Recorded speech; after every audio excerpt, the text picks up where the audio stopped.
Thank you, Susan. Our next panelist, Marilyn Reznick, and is a member of the CED subcommittee, post-secondary subcommittee. She's executive director for education leadership for AT&T, and she coordinates AT&T education support activities across the company. She comes to that from other senior positions at AT&T, including directing the foundation, and before that, professional positions at several colleges and universities. Marilyn. Thank you. We at AT&T have a very long, deep history of support for education. We invest in education because we, like every other employer, need a smart, skilled workforce to be successful in an increasingly competitive global marketplace.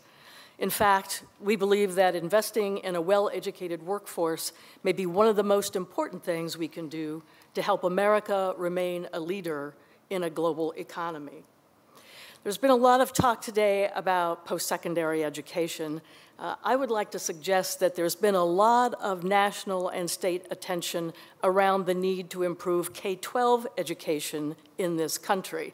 And in fact, in the business community, there's a real sense of urgency around improving K-12 education.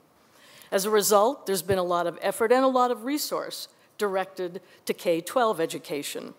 We at AT&T have focused much of our philanthropy on K-12 through our Aspire program, a philanthropic effort to help increase high school graduation rates and better prepare students for college and career. But as we get those kids ready to go to college, we need to make sure that colleges are ready for them, and in fact, that they will even be there for them.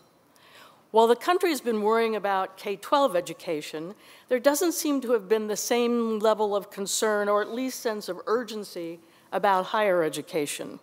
But that may be about to change. There are a number of troubling issues, we've heard a lot of them today, about higher education, and those are going to have a deep effect on the future for the students that we're worrying about graduating from high school. First, there's the economy. There doesn't seem to be any bright future here anytime soon, and that means states will continue to face fiscal issues that are going to have bigger effects on higher education. We know that higher ed has already faced declining states of state aid over year, and that may be the new reality going forward. Higher ed cannot rely on state funding as a source of revenue. And amidst shrinking resources, costs continue to rise, and that's never a winning combination, shrinking resources and rising costs. Some institutions, we're afraid, may look to raise tuition and fees as a way of offsetting the costs. This is only going to exacerbate the problem and put college out of reach for more and more students at a time when we need to be educating more and more students to fill the jobs that we know are available in the workplace. And these students are the ones most likely to be going to those colleges and universities who, if we're not careful, are going to be most at risk. Given the concerns about the availability of a skilled workforce, we've also heard a lot this morning about higher and faster college completion rates. We worry about that at the high school level, that is, getting high school students not only to graduate, but graduate on time with their class. Maybe we need to be worrying more about that at the collegiate level. So colleges and universities are facing shrinking resources, rising costs, pressure to educate more students, and the need to accelerate completion rates.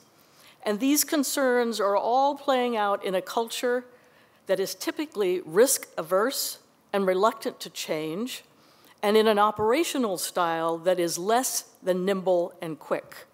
Now, that's not a very optimistic forecast. It just underscores the need for change, major change, if these institutions are going to survive.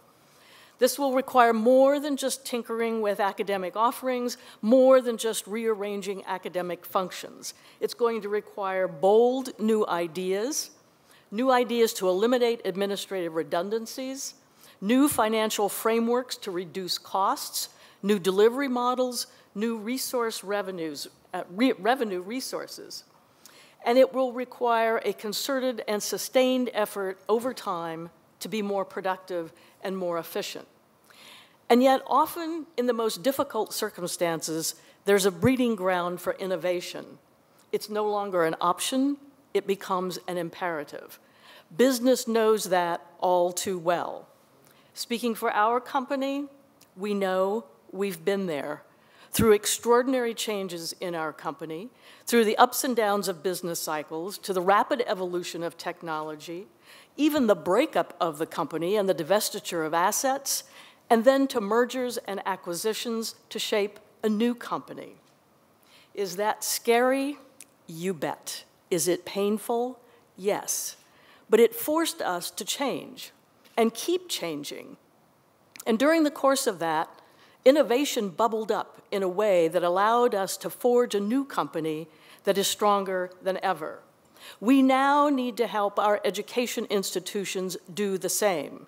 We need to find those institutions that are willing to take risks, who are experimenting with new models, and we need to encourage them and support them.